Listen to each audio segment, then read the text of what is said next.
원장님, 허리는 별로 안 아픈데 다리가 너무 아파요. 지금까지 별로 아픈 적이 없었는데 갑자기 아픈 건데 지금 제 상태가 심각한 상태인가요? 이렇게 말씀하신 분들 중에 많은 분들이 바로 수술하신 분들이 많아요. 이런 통증은 별로 아프지 않다고 참으시면 안 돼요.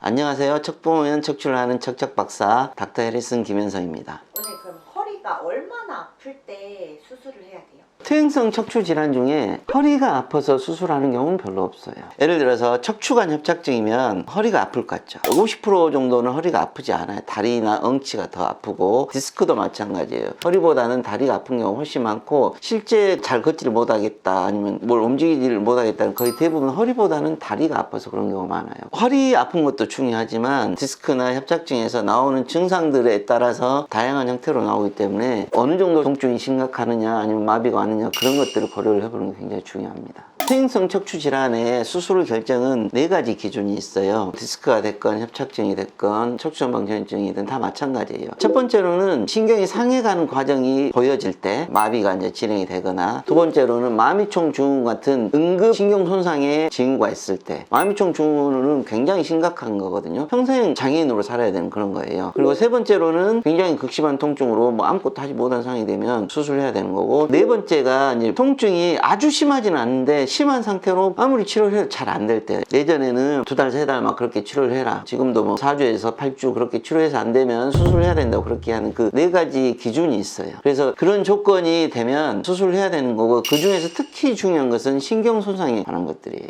원장님 근데 마미총 증후군이 뭐예요? 신경 중에서 뇌에서 쭉 따라서 꼬리뼈 가는 굉장히 중요한 신경이 있는데, 마미총이 상하게 되면 대소변이 장애가 오게 되고 하지 마비가 오게 돼요. 특히 마미총은 이게 신경이 딱 하나 있기 때문에 우리 요단강이라 그러죠. 다리를 건너면 돌아오지 못하는 거. 마미총이 손상이 딱 오잖아요. 그건 절대 못 돌아와요. 그래서 마미총 증후군의 초기 증상들이 있거든요. 엉덩이에 감각이 떨어지거나 대소변 보는데 힘이 빠지거나, 마미총 증후군이 이제 막 진행되는 단계잖아요. 근데 그게 딱 넘어가면 끝나요. 못 돌아와요. 그런 상태가 되면 바로 응급으로 수술을 해야 되는 거예요. 그래서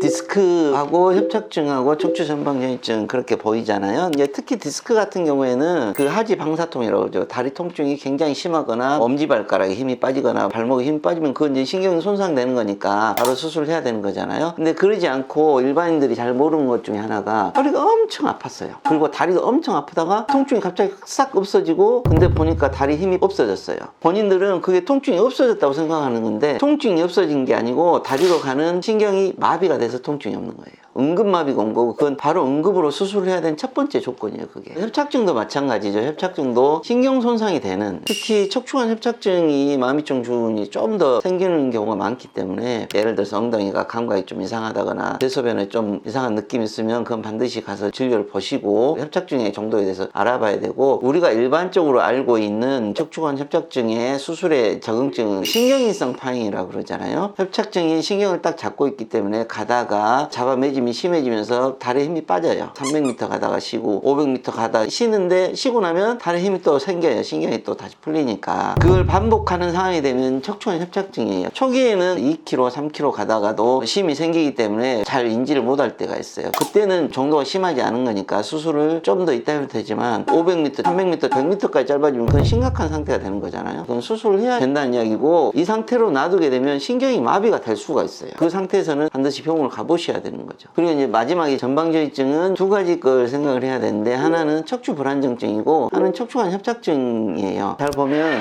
이 뼈가 앞으로 빠지기 때문에 전이증이잖아요. 그러면 신경이 막히게 되는 협착증이 오게 되는 거예요. 그래서 협착증과 유사한 증상이 나오게 되면 협착증과 같은 기준에서 수술 결정을 하게 되겠지만, 그 위에도 전방전이증 자체로도 통증이 심하게 오는 경우가 있어요. 그러게 되는 경우에는 허리가 굉장히 많이 아파요. 엉치가 아프거나. 물론 전방전이증이 안정화돼서 허리 통증이나 엉치 통증이 심하지 않으면 수술을 좀 더 늦게 해도 되겠지만, 굉장히 허리 통증이 심하고 엉치 통증이 심해서 일상생활이 어렵다, 그러면 수술을 하셔야지 되는 거예요. 그래야지 통증을 해결할 수가 있고, 그걸로 인한 2차적인 신경 손상이나 그런 것들을 줄일 수가 있어요.